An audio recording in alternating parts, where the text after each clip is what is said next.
Hi, welcome back to another movie review. I'm Brandon. I am Faizel, and I myself prefer fat cucumbers. that will all make sense soon. That'll make sense in a Um, little bit.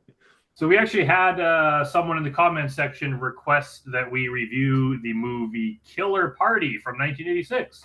So that's what we're here to do. So thanks, Mark, for recommending that, and we're going to get into it. But first, I think Faisal has something he wants to bring up. I found this bit of trivia before, and like I was just so impressed and shocked by this that I wanted to like float it across your table and see how you felt about it. You've seen the popular film Back to the Future and Back to the Future 2. Of course, yeah. Do you remember the character Red the Bum? He's like the bum when the car goes off into the future. He's like been drinking and he like looks. I can't remember the line he says, but he has like a line. He's like fucking flying cars or something. Okay, yeah. Um, I looked up this guy's IMDb for some weird reason. And so he basically worked every year from 1970 all the way till 2004. Now, let me read you some of his credits here. Um, let's start up at the top over here.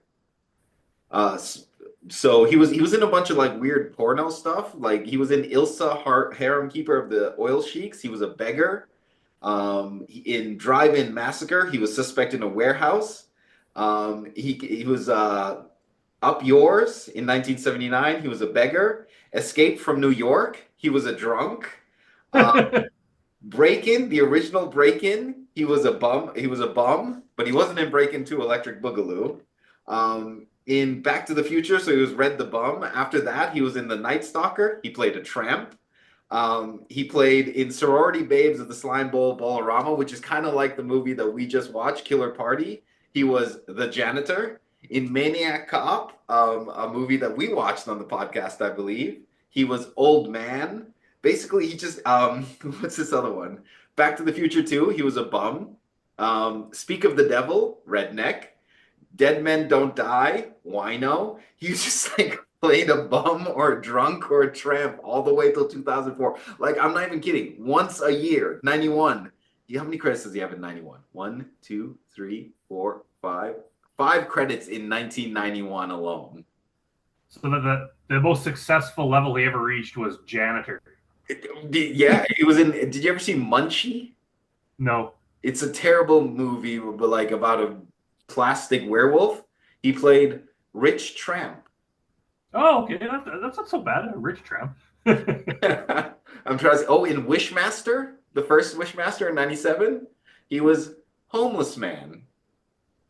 I wonder, is that his choice? He only seeks out those roles, or is it just he got typecast and he's like, you know what?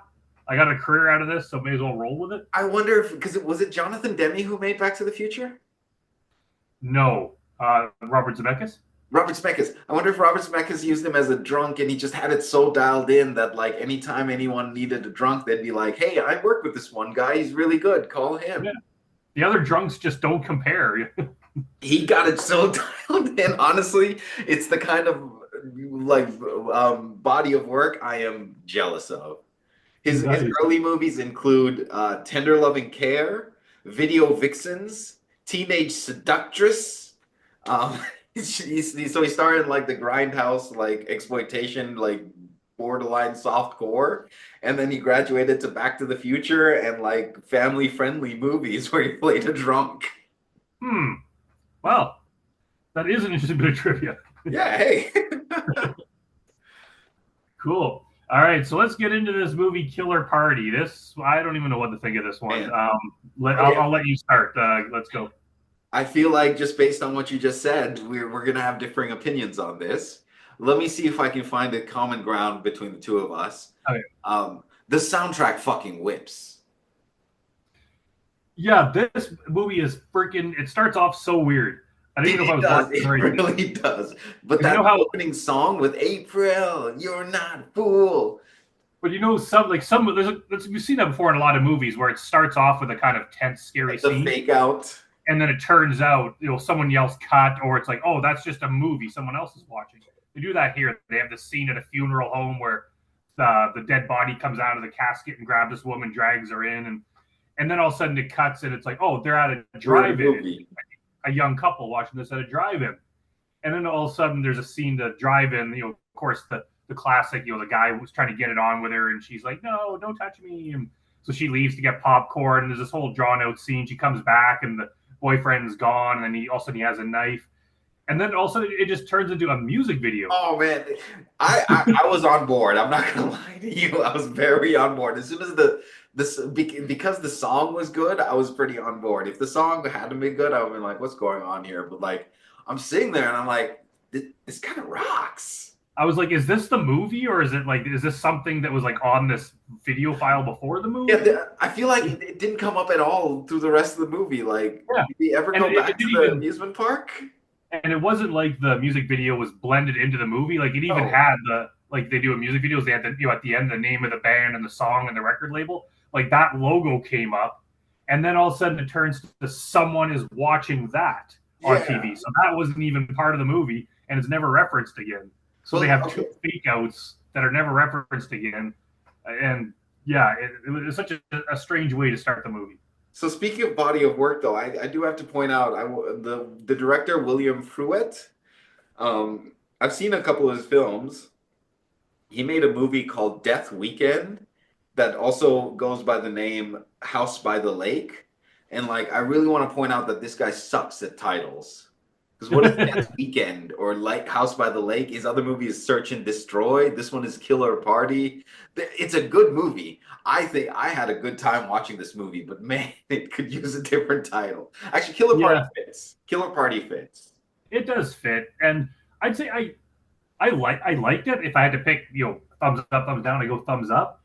But it seems like they just had like five different movies, or no, it seems like they had different directors direct 20-minute segments, Yeah, and you're none right. of them were aware of what genre it is. Because it's got like it's like the music video, then it ends like this weird sorority girls movie, and then like it's like a funny party movie, and then it goes to a horror movie.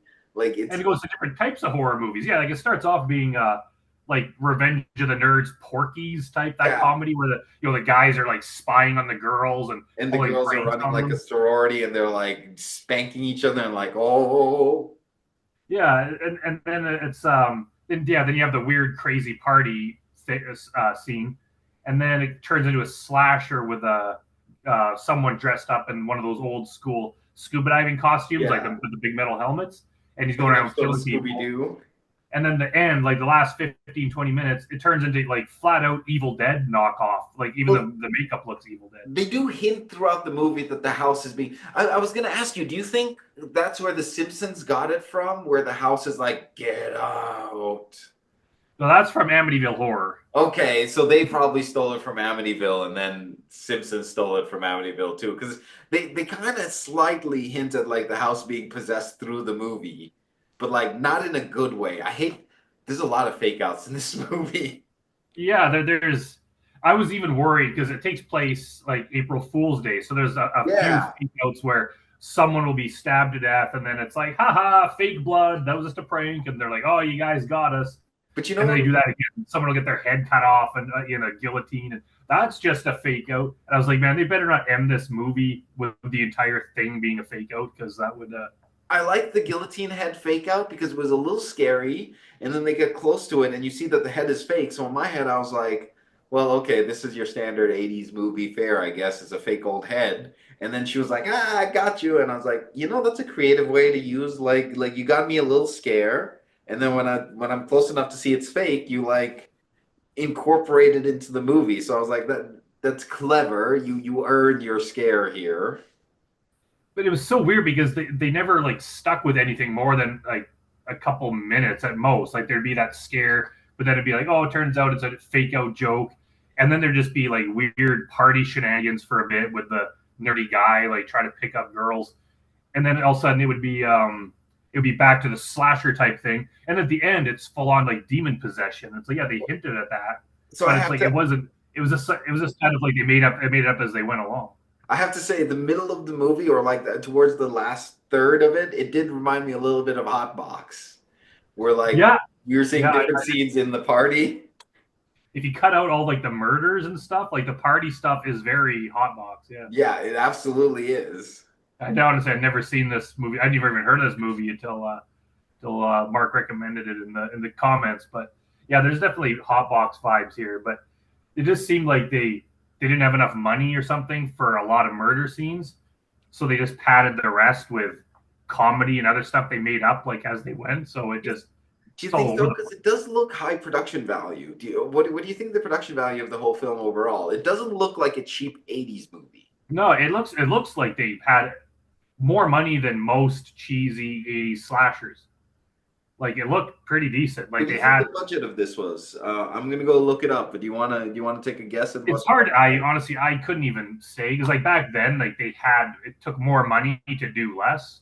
So the budget could have been like 12 million or but it could have been like 1 million.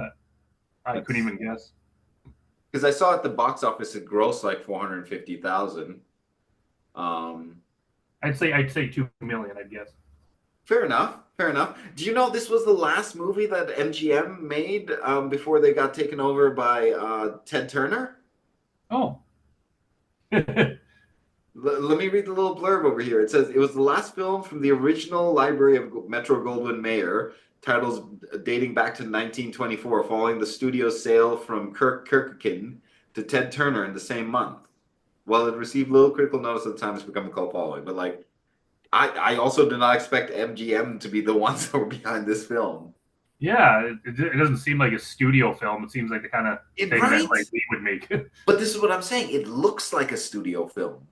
And Yeah, it is fairly high, but and even the makeup at the end, like it wasn't extraordinary, but it did look like Evil Dead makeup, like they were it didn't inspired it by didn't look like the worst examples of this era of filmmaking. It's on par with some of the best examples of makeup in this era of filmmaking, I would say. that. Like Yeah, I think Evil Dead is the high watermark of that. And like yeah. Even Evil Dead was pretty low budget, but it yeah, was this was '86. Evil Dead was what like 80 or yeah. something 81. So they did have some time to improve on things, but yeah, this movie it didn't look cheap. This wasn't Birdemic. This was like I wonder if they were pretty. trying to like hit all of the like exploitation grindhouse cinema markets. Yeah, Like we need a little bit of sexy, we need a little bit of like sorority, we need guys being fun, we need slasher killers, and we need it all in a party with teenagers. yeah. They kind of just threw everything in there. And like if you just picked a random 5 minutes to watch, I don't think you would know what kind of movie it is. You would think like, oh, this is one of those Porky's Meatballs, Revenge of the Nerds knockoffs, because like half the movie was that. But then all of a sudden it turns into a slasher with a clear slasher killer in the scuba diving Well, costume. then But one then guy you got never see him again. electrocuted, right? They scrap that in favor of okay, now one of the girls is possessed, and then she's attacking the other girls, and then they kill her. But then one of the girls that kills her gets possessed by the same entity. Well, Um, that one guy got electrocuted, and then I was like, okay, so this is how the slasher killer is going to kill everyone, is he's going to use electricity or something, and then they kind of abandoned that. yeah, and then all of a sudden he's using like a trident for a while, and Yeah, then he was. He was. it's like yeah, they couldn't even be consistent with their kills. Well, I can buy I can like I said, I think they did enough work for me sprinkling like the house is possessed and it's making people act crazy for me to buy because like when the two knuckleheads started fighting and then they were like it looked like they were gonna beat each other up and then suddenly it was like April Fools. So like when they first started fighting, I was like, oh, here we go. The house is gonna like drive them all crazy, I guess. And then they faked it out again. But like it has enough of the suggestion, I guess, that I can buy the premise. And like for me, the production value is good enough that like yeah, what am I trying to say? I think it's a good movie for what it's attempting to do. Yeah, I would definitely agree. It just seems like I think the director also wrote it, if I'm not mistaken. He should have Was just it had good? should have just had someone else read the script, just do another pass at it, so things just kind of like made more No, someone sense. else wrote it. Oh, okay. Barney Cohen. Cohen. Yeah, they should have just put a little bit more work into it because you could still have all the comedy stuff in there, but have the movie make more logical sense because it's like yeah, like I still don't quite understand it. Like so the there was a guy, there was a grave, there was like a tombstone in the backyard of the sorority house. Yeah, it's kind of thin in that way. Yeah, so some guy died, and then the caretaker, like the house mother or something, like talks to the grave, kind of like she knows it's under the influence and he doesn't want anyone in the house. Dang, So then he influences someone to become a slasher in a scuba diving costume, but then later just possesses someone, which was the person. Like, I don't, it just doesn't really it helps add around a up. lot. But like the guy who wrote this apparently also wrote the Sabrina the Teenage Witch movie. Huh. 10 years later, 1996, and then he was like a consulting producer on like all of the, or no, executive consultant on all of the Sabrina the Teenage Witch like TV series. Well, yeah, maybe this is where he got his start. It's It, it has a vibe, but now that I think about it, I can like it can you can link it up with like the Sabrina the Teenage Witch like teenagers and like it's a lot of teenage problem issues, but then like because like it's about sororities and getting in and getting laid and whatever, but then they also introduce occult elements to it as like almost like a slapstick like now that I know the person was involved with Sabrina the Teenage Witch, it kind of makes a little bit more sense to me. Like if you think of it like as a wacky sitcom about like people living in Sunnydale. yeah, and I don't even think it's badly written. No, not It at was all. it was like the dialogue was good, like the pacing was even like decent. It was just the fact that the story was all over the place. It just like it doesn't mean it's wrong. I mean, like you can make whatever story you want as a storyteller. It just seems so weird that like someone thought up this idea. It just so it's Do you feel you like don't they see a lot of movies like this. do you feel like they sewed up their threads? That's the thing that infuriates me most about movies that have a lot of like threads is if they don't sew it up at the end and they leave me with like a bunch of hanging threads and I'm like, well, what happened to Ralphie? Why what happened to him? Like, do you feel like they like sewed up any of the threads that they brought Yeah, up? I don't think they really sewed up a lot or anything. And even that professor guy, they called him Professor Zito, uh, based on the famous director who did one of the Friday the 13th movies. His last name was Zito. Oh, Uh, really? I didn't know that. and and he like comes in, he's introduced kind of like he's going to play a major role, but then he gets like electrocuted soon after and doesn't really do anything. And Yeah, it seems like everything's like that. There's all the horny guys are trying to hook up with the girls, and then that kind of just that leads kind of way goes over. away. Um, and even that's fine. Like in Hotbox, like I tried to wrap everything up where every storyline has some kind of ending. But I guess you don't really have to and everything. I'd rather have an entertaining story that didn't wrap everything up than a boring story that did. And That's fair. this movie was not boring. Like it was just, it was more like, what the fuck am I watching? Like half the time. Um, and it was definitely, yeah. I like the fact that I watched it. It's they had, you could tell they put some love and care into it. This wasn't just some cheap thing they made to Yeah, profit off. they put a lot of thought into it. They put a lot of effort. That's the thing. I think that's the thing that I can admire the most is there's a lot of effort that's on screen. Yeah, and it wasn't particularly gory. Like Evil Dead was like a lot of blood and gore. This didn't have No, that much. It had basic amounts, but there was a lot of you special see the effects. hammer come down or like Yeah, the knife come down, but you don't see like you might see the aftermath of the body there, but you don't. there's a lot of You like know, the trident like thingy like shaking. yeah, you see one. I can't remember if you see two beheadings or just the one, but the one we saw was fake. It was like a fake head. Yeah, yeah. But it was also, That's the one where I was like, you earned your scare here. Like I can appreciate how you wrapped it into the story. and that part was so ridiculous when that nerdy guy and the girls were driving in the Oh convertible. man, the guy who like is cross dressing at the end of the film. Yeah, and then the girl like shows him the fake severed head like in a box, and the guy freaks out and starts driving down the sidewalk, almost hitting all these people. Like he's so scared by this obviously fake. Oh. It's like that's obviously a fake head. I don't think it'd be enough for you to like crash your car. He is a perfect like weird nerd character. Honestly, like I did appreciate him as the terrible nerd. Yeah, I think he was probably like my favorite person in the whole movie. What did you think of the ending at the end of it all? Like it ended with it's like yeah, so like the one girl was possessed and then she's attacking the others, She's doing the Evil Dead voice. and then she pulls that like she changes back to normal and she's like, hey, okay, I'm okay now, it's me.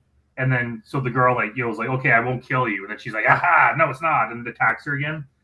So finally the normal girl stabs her to death with like a piece of a fence or some stick, kills her, and then all of a sudden the girl that killed her, she gets possessed, so she attacks the other girl, and then the cops show up and then they grab the possessed girl and put her in the back of an ambulance, and then the other girl who's normal is on tied to a stretcher, and they put her in the back of the ambulance with the possessed girl.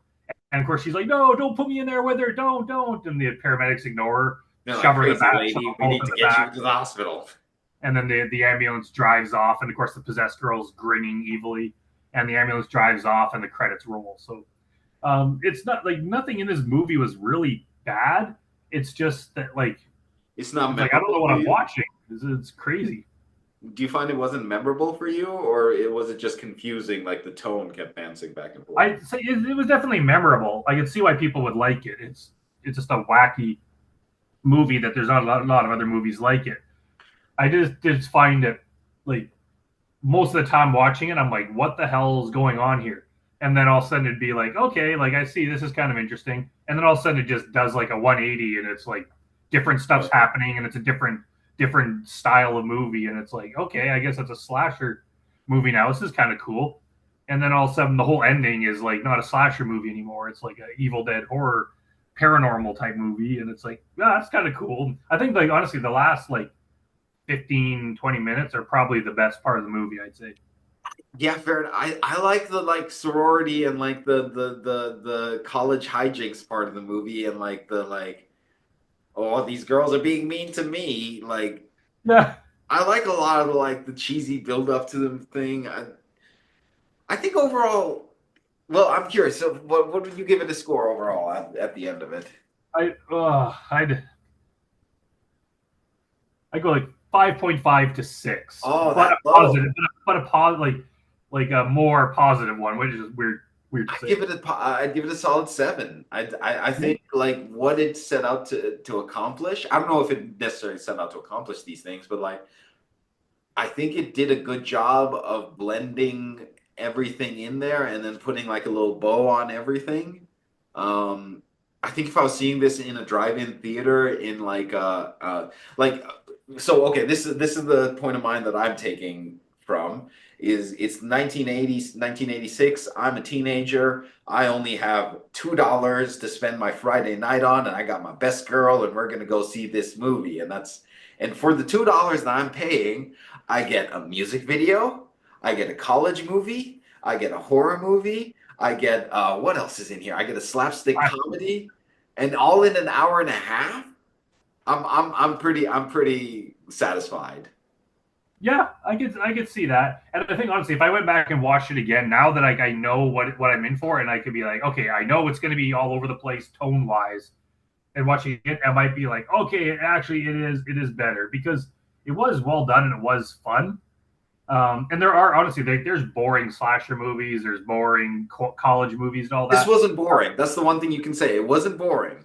Yeah, there's not. There was just all this stuff happening, but it was more just like maybe it's just the screenwriter in me is like, this is not the way you're supposed to do it. So I just had that in my mind that it's like someone wrote this story. Someone's like, yeah, this is an interesting way to tell the story, and it's like those are some really odd choices. It doesn't mean it's wrong, but it's like yeah, the individual moments in the film were like this is kind of cool, and but it just like even like the whole point, especially at the beginning, was these three girls are pledging to be part of this sorority, and of course they have to go through all the hazing and all this stuff, and even that kind of just peters out eventually. Like they show up, and then it's like they have to open these boxes, and it's like Well, if you get an eye goat's eyeball, it means you're in. If you get a black rock, it means get the hell out. so I have So to they all explain in the beginning of the movie, they line up all the girls and they're like, if anybody asks you a question, your answer will be, I myself prefer a big fat cucumber. And like that's like at the very beginning of the movie too, right? So I was like, is this gonna be like a college hijinks movie? yeah, and it was for a while, and then it Nope. just and then the party started. It's like, oh, they have this party, and And then then all the of a hotbox sudden, mode ensues. yeah, and then it's just kind of like, okay, it's a different vibe than the college movie, yeah, and then it, yeah, it's almost like you have to people will be listening to us, they may not understand what the hell, like they don't quite get what we mean, but when you watch it, you'll be like, oh, Get okay, together a bunch of your friends or by yourself and get really, really high and watch this movie. And I promise you it'll be a good time. yeah, it's at least it's original. Like story wise, it may be totally inconsistent and all that stuff, but at least it's fun to watch. And at least they had like the balls to make something like this. Yeah. They broke the rules, and but just like the first 5 to 10 minutes is almost like the wackiest because I was like, okay, here we go. We got the story about this family and their mom died and they're at a funeral, Yep. and then Yeah, it's yeah, like, yeah. that's just a movie. That's just a movie. I forgot about that instantly. Like 2/3 of the movie through, I was like, wait a minute, wasn't there a funeral at the beginning of this? I'm Yeah, like, oh like, wait, oh that no, was a movie. that's a movie within the movie. But then Within there's the also movie. that's the movie within the movie within the Within the movie. music video.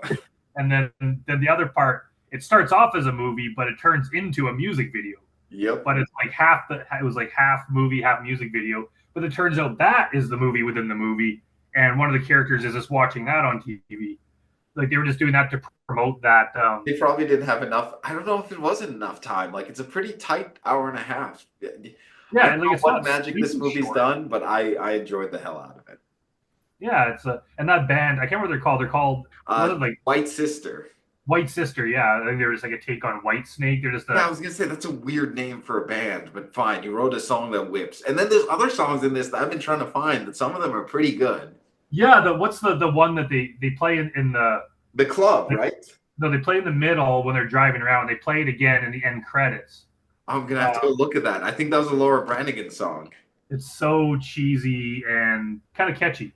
That band White Sister, I actually looked them up. I thought they were a band they made up for the movie, but they're a real band that did movies for a couple or soundtrack songs for a couple other movies. So They did. I saw a couple of their things, and like I might have to listen to it. I have added this song. I think it's called just April, but like I've yeah, definitely added it oh, to my playlist. it's called April. Don't be a fool or something like that. Yeah. Yeah. Um, yeah. So yeah, thanks so much, Mark, for Honestly, I really appreciate the recommendation, Mark. you open up our worlds to a new type of movie. Killer Party.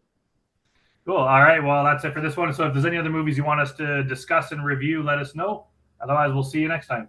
See you next time.